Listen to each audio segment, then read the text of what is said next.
We have so much information out there at the moment about our immune system. I did a number of videos about the immune system, about viruses, but today I'm going to focus on about 10 things that are hurting your immune system. And you know what? Most of them you probably are not even aware of. So let's get into today's episode and talk about 10 things that are hurting your immune system.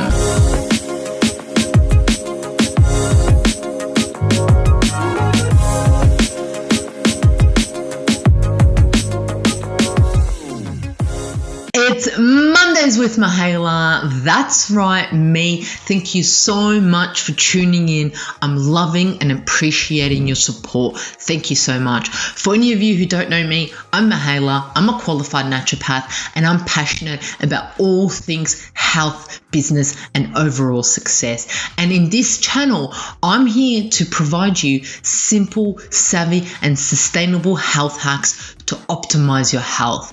And today's topic is going to be specific about the immune system. With the coronavirus out there, with everyone really looking after their health and their immune system, I thought it's a perfect time for me to talk to you about 10 things that you may not be aware of that are impacting your immune system. So after this episode, you will know what things you may add or subtract from your life to ensure that your immune system is on point. I did an amazing video which I spoke about everything about the immune system. I would highly suggest to watch that video before you get into this, but it is up to you. This video is going to be amazing. I love doing the research for it, and I'm here to present it to you about 10 things that are hurting your immune system. So overall, what affects the immune system? The immune system can be affected by a number of conditions, substances, and agents. The most common encountered are such things as radiation, immunosuppressive drugs, bacteria, viruses, other parasites, and some forms of cancers, just to mention a few.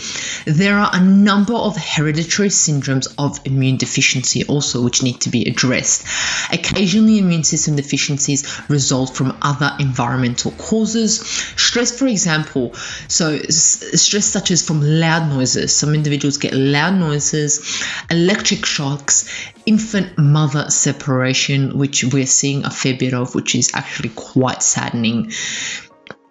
Overcrowding. So I'm an individual that when I go to the shops and there's too many people, I can't deal. I need to get out of there, or I need to somehow get into my own space. Overcrowding is definitely a stressor, and I can relate to it. The death of a spouse or several emotional mental dysfunctions could be associated with immunology abnormalities. So these are things that could be affecting our immune system. So hereditary and environmental factors must be evaluated carefully in the assessment of suspected immune dysfunction. So these are the things that you may have to look at first before you look into the things that I'm going to be talking about. I just thought I'd put that in there because it is important to understand, to understand the environmental and the hereditary factors that may be affecting your immune system. But let's get into it now. Let's look into detail about 10 that may be affecting your immune system. And to start off with, we're going to start off with one that I love. I love this topic. I absolutely love it. Did I say I love it? And it's got to do with our gut, our belly, our gut flora. That's right. An imbalance in gut flora hurts your immune system. It is no surprise that a weakened immune system is often seen at the time of a chronic digestive issue. We know that about 70% of our immune system is actually located in our digestive tract. These digestive symptoms can be a sign of your immune system misfiring, which could leave you vulnerable to infections, autoimmune disease, and chronic inflammation. The gut microbe actually resides in our GIT tract. It promotes essential health benefits to the host, which is you, me, particularly by regulating immune homeostasis. So it wants to keep that balance. It is recently become obvious that alterations of the gut microbe communities can cause immune dysregulations, leading to autoimmune diseases. And this is what this paper is saying. So this paper is saying essentially that the gut microbiota has such a profound effect on both the innate and adaptive immune system. It is no surprise that some members of the gut microbe have been linked to autoimmune diseases. Significant attention has been focused on the role of the gut microbe and autoimmune diseases. For example, the inflammatory bowel disease, also known as IBD, is an autoimmune disorder that affects the GI tract. It consists of the Crohn's disease and ulcerative colitis. Several lines of compelling evidence indicates that bacteria plays a crucial role in the pathogenesis of this autoimmune disease, and this paper got released and which was talking about that. But let's look at another paper. So a team of researchers from the Brown University found that the gut microbe in mice regulates the host's immune system. That is amazing. Let's think about that. So they found that in mice, their microbiome regulated their immune system, so that rather than the host defense system attacking these helpful bacteria, the bacteria coexist peacefully with the immune system. And that is beauty. They are working together. They are living in that gut part together, and they're working together. So they also said that that understanding how bacteria regulate their immune system response could be important in unlocking the keys of disorders such as the inflammation disease, such as Crohn's. So both our diet and the bacteria in our gut are critically linked in regulating how our immune system behaves. Finding those links at a molecular level is important in figuring out how we use diets or bacteria to regulate this. And this is what this study found, which I found absolutely beautiful in regards to that. So our gut microbe, our gut needs to be on point for our immune system to be on point. The second one is, we've all been there, smoking. Yes. Smoking affects our immune system. Cigarette smoking is prevalent worldwide, and it's been reported that approximately 1 out of 3 people of the adult population smokes tobacco. Smoke from tobacco composition contains numerous harmful chemicals, including and not limited to carbon monoxide, nicotine, nitrogen oxide, and cadmium, which are all toxic to our body. Bet you it's not the first time that you've heard that. They're all toxic to our body. Cigarette smoking is associated with numerous diseases that pose a serious challenge. To the current healthcare system worldwide. Smoking impacts both the innate and the adaptive immunity and plays dual roles in regulating immunity by either exaggerating of pathogen immune responses or impacting the defense immunity. So adaptive immune cells affected by smoking mainly include, nearly all of them, but T helper cells, CD4, CD25 regulatory cells, CD8 T cells, B cells, and memory T and B lymphocytes. While in the innate immunity, smoking impacts our dendritic cells, which are key, which go, yep, this is an issue, and then give it to them to deal with, our macrophages and our natural killer cells. So it literally affects a lot of our immune system. Innate, adaptive, all those cells, most cells involved. So if you are smoking, think about, is it helping your immune system? And this graph is actually interesting that I've got up here now, which looks at innate and adaptive immune system and how the smoke impacts it. So it kind of acts like a double-edged sword, where it either exacerbates pathogenic immune response or actuates the normal defensive function of the immune system, possibly owing to the complexities and functional diversity of cigarette smoke components. And it may increase your risk of autoimmune diseases or other diseases in regards to the immune system. The third one is alcohol. We all like to sometimes have that glass of wine, have that beer, but did we know that it impacts our immune system? In a 2015 alcohol research, it summarizes the evidence that alcohol disrupts immune pathways in complex and seeming ways. These disruptions can impair the body's ability to defend against an infection, contribute to organ damage associated with alcohol consumption, and reduce the recovery rate for tissue damage. The gastrointestinal tract system is typically the first point of contact for alcohol as it passes through our body and when alcohol is absorbed into the bloodstream. One of the most significant immediate effects of alcohol is that it affects the structural integrity of the GI tract. And didn't I just say up above that our gut microbe needs to be on point for our immune system to be on point? Well, alcohol destroys that, okay? So for example, alcohol alters the number of relative abundance of microbes in our gut microbe, an extensive community of microorganisms in the intestine, and aid with normal gut function. So these organisms are affected by alcohol. Alcohol consumption damages epithelial cells, T cells, neutrophils in the GI system, disrupting gut barrier function and facilitating leakage of microbes into the circulation. Yeah, alcohol, immune system, no go.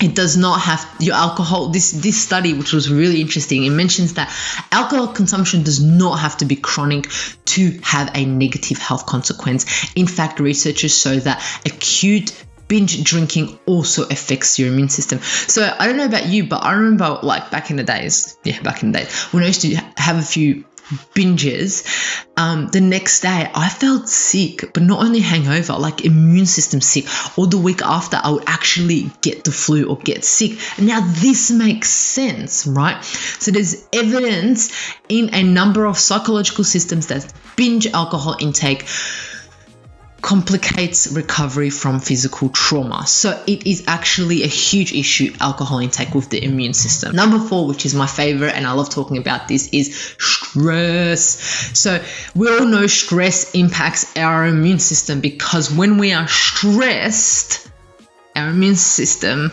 goes downhill. So in the early 1980s, psychologist Janus, which is a PhD and immunologist of Ronald Glazier of the Ohio State University, were intrigued by animal studies that linked stress with infection, right?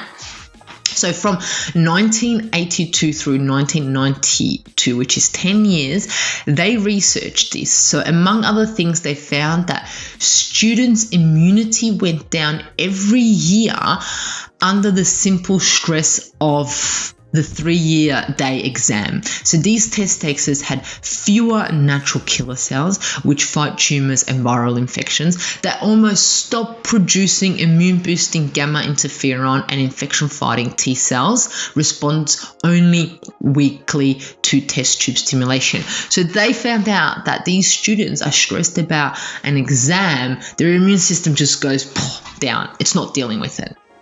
So researchers regarding stress and its relation to the immune system have always been an interest of the medical and scientific community. And now there is compelling evidence. There is so much evidence out there that stress response can cause clinically relevant immunosuppression as well as other types of immune system dysfunctions. Stress can also have an indirect effect on the immune system as we tend to eat unhealthy things and do unhealthy habits. When people are stressed, they drink that alcohol, they smoke that tobacco or whatever else they smoke, they eat that junk food which alters the gut microbe. So it may not be the stress directly that may be impacting you, which it is, but anyway, it may be indirectly behavior associated to stress. And this is something that we need to understand because what's happening out there at the moment in the world, it is pretty stressful and it is impacting us. So some people may be eating a bit more, maybe smoking a bit more, maybe drinking a bit more. The next one is loneliness. Yes, loneliness, which is happening a lot at the moment, and it is quite sad because people are isolated. A lot of people are feeling lonely. So feeling lonely can impair your immune system, according to a study published in the Journal of Neuroimmunology in 2014. The research, which was done on rats, found that increased anxiety associated with loneliness leads to greater suppression of the immune system and oxidative stress, and more oxidative stress, or damage caused by free radicals. So these researchers, published in Psychological Science in 2015, suggested that simply hugging someone can have a stress buffering effect and reduce the stability of illness. So whoever you're living with, if you're living with someone and you're in isolation, give them a big hug. If you've got a dog, a pet, whatever, give it a big hug and make sure that you're not lonely, because you're not lonely out there. There are so many people out there to support you. There are so many ways to support you out there. Don't let loneliness kill you or cause your immune system to go haywire. The next one, which is a simple one, we all knew about this one, it's diet. So adequate and appropriate nutrition is required for all cells to function optimally, and this includes the cells of the immune system. So our diet is key for our immune system to function. We need to make sure that we're not eating too much, but also that we're not eating a low amount, because our immune system needs that energy to function the way that they're supposed to be. Some micronutrients are key. For example, we can talk about the amino acid arginine. It is essential for generation of nitric oxide by macrophages, and the micronutrients vitamin A and zinc regulate cell division. So they are essential for successful proliferation, response for the immune system. They are key. Selenium is another trace mineral like zinc, and it has a critical role in the functional, structural, and enzymatic roles in a range of proteins, which is key for our immune system. I could name a few. Glutamine is a non-essential amino acid that provides an important role in energy source for many cell types, including those involved in the immune system.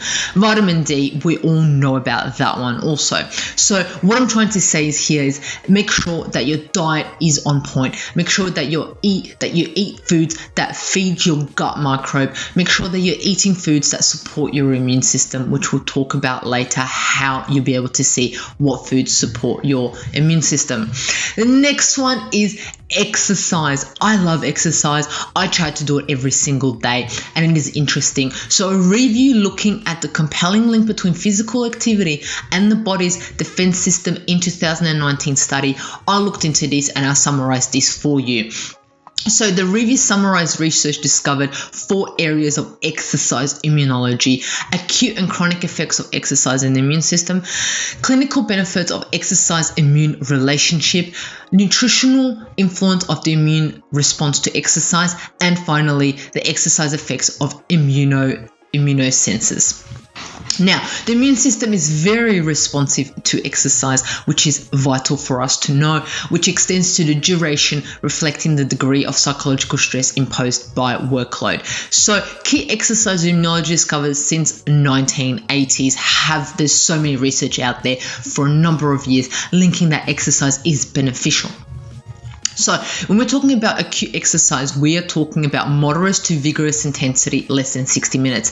And they're talking about 60% of your, as much as you can go from your 100%. So we're looking at 60%. And that is now viewed as an important immune system to stimulate the ongoing exchange of distinct and highly active immune cell subtypes between circulation and tissue.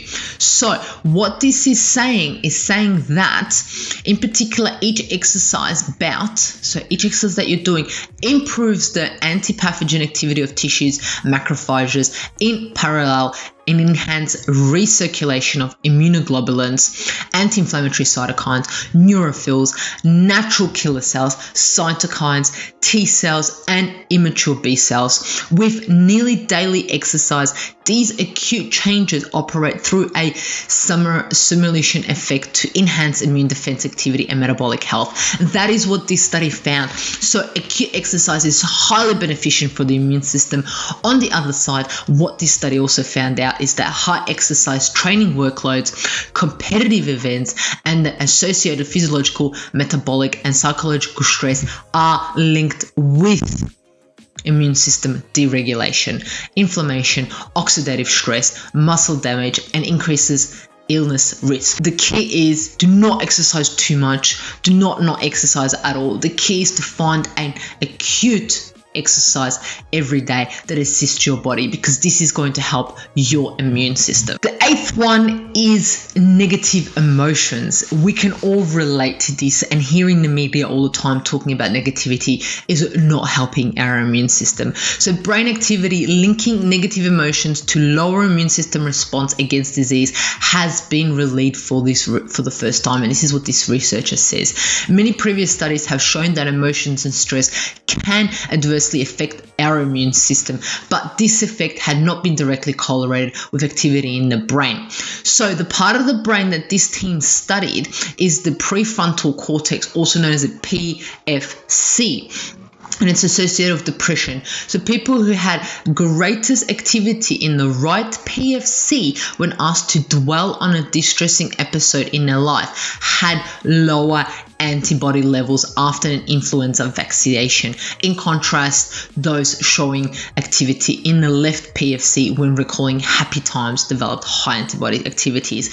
So this research is absolutely amazing, showing how negative emotions can impact our immune system, and it can impact them negatively. Negative emotions impact our immune system in a negative way. Negative emotions can impact our immune system in a negative way. Medication is a key one that I want to talk about. It can affect our immune system. Certain medications can negatively affect our immune system. Acid blocking heartburn medications, which I think you know what I'm talking about, I'm not going to mention the name, can decrease stomach acid and allow yeast and bacterial overgrowth, which in turn lowers our immunity as it affects our gut. Corticosteroids medications also impact our immune system. So many people take some from oral steroids to treat conditions like asthma, arthritis, autoimmune diseases.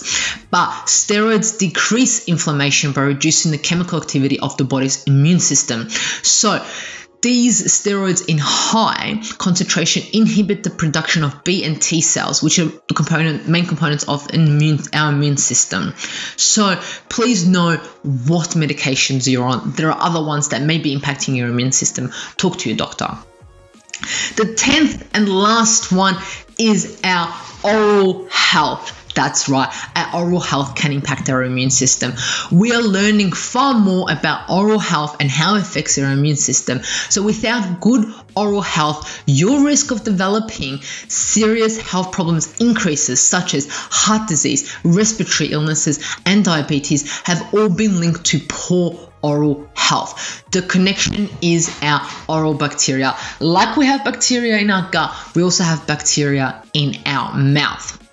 So the warm, moist environment in our mouth is the ideal place for bacteria to thrive, especially with leftover food particles if we don't brush our teeth. Unless you brush and floss frequently, these bacteria will grow out of control and cause gum disease and other issues. And these bacteria can move from your mouth to the rest of your body via your bloodstream. Remember, we are connected. Our body is completely connected. So once they're in the bloodstream, they can promote immune system to be activated, such as our C-reactive proteins is released from our liver in response to that.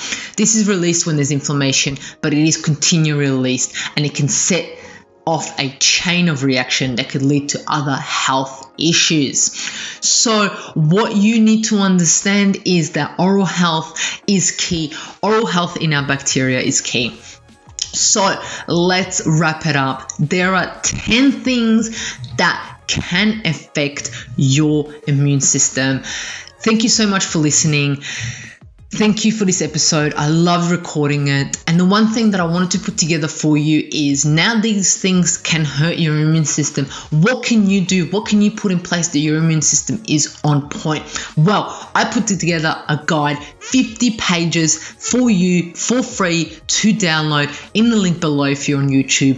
If you're on a podcast listening, please visit at Mihaela.raguse on Instagram. That's at mihaela.raguz. On Instagram, the link is there so you can download the COVID-19 survival guide, which talks about everything about COVID-19, but then it goes into how you can support your immune system. So it is not only a guide for the coronavirus, it is a guide for your immune system, how to make sure it's on point. So if you are exposed to any diseases, any infections, any bacteria, you know what you can do to support your immune system.